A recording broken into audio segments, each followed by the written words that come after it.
أعوذ بالله من الشيطان الرجيم بسم الله الرحمن الرحيم وصلى الله على نبيه الكريم nun gaa yi lay dundu nan jóg léegi sàkku yóbbal sun bokk yaa ngi fi sëgiina ku nuy saraxal nun gaa yi lay dundu nan jóg léegi sàkku yóbbal sun bokk yaa ngi fi sëgiina ku nuy saraxal dun dégg dun gis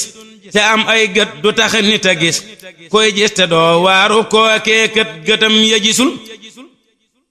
kër yaa ngi sëg yaa ngi lii koo xam ni gis na ko tey soxlaati lëf lu tutub yóbbal sa xel bariwul way man te way man te way man gaa yi réer aka bon sun dund yaa ngi leen nuy booyal te lii waxul noo ngi di saggan di sakkuy teelu beeki alal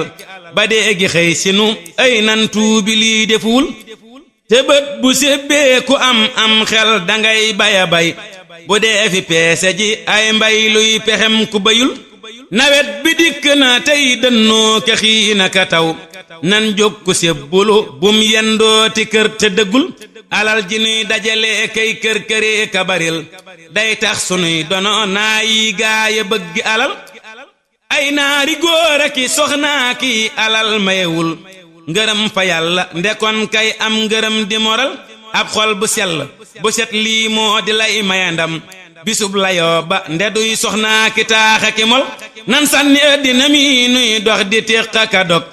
te sàkku yàlla lu dul wax ji dafay tilimal bun geesu mbooloo yi nuy nekkal ba fàtte bisu murit yaa ngi ci DKS TV di maanaa Daaru Xudoos TV abonné ñu ànd liggéeyal borom Tuuba ànd ak lu dul la nga jëf doo ànd ak naari góor ak bëkk néeg ak lal ku dee ba dee fi ko sang ak waaja yóbbu këram nga dégg soxna ya jooyoo naa ku nuy xala jël mboolem njabootam ga naa moo nun fu nuy xala jëm wala réew yi wéy di wéy yàlla ko mat di fasal mboolem njabootam ga naa moo nun fu nuy xala jëm wala réew yi wéy di wéy yàlla ko mat di fasal subhaana rabbika rabbil izzati ammaa yasifuun wa salaamun alal mursaliin walhamdulillahi rabbil aalamiin. asalaamaaleykum mbokk mi seetaan vidéo bi ñu ngi sàkku ci yow nga abonné ci seen bi di DKS TV ngir mën a ànd ak ñun xéwal yi fi am abonneel ñu ànd liggéeyal borom Tuuba.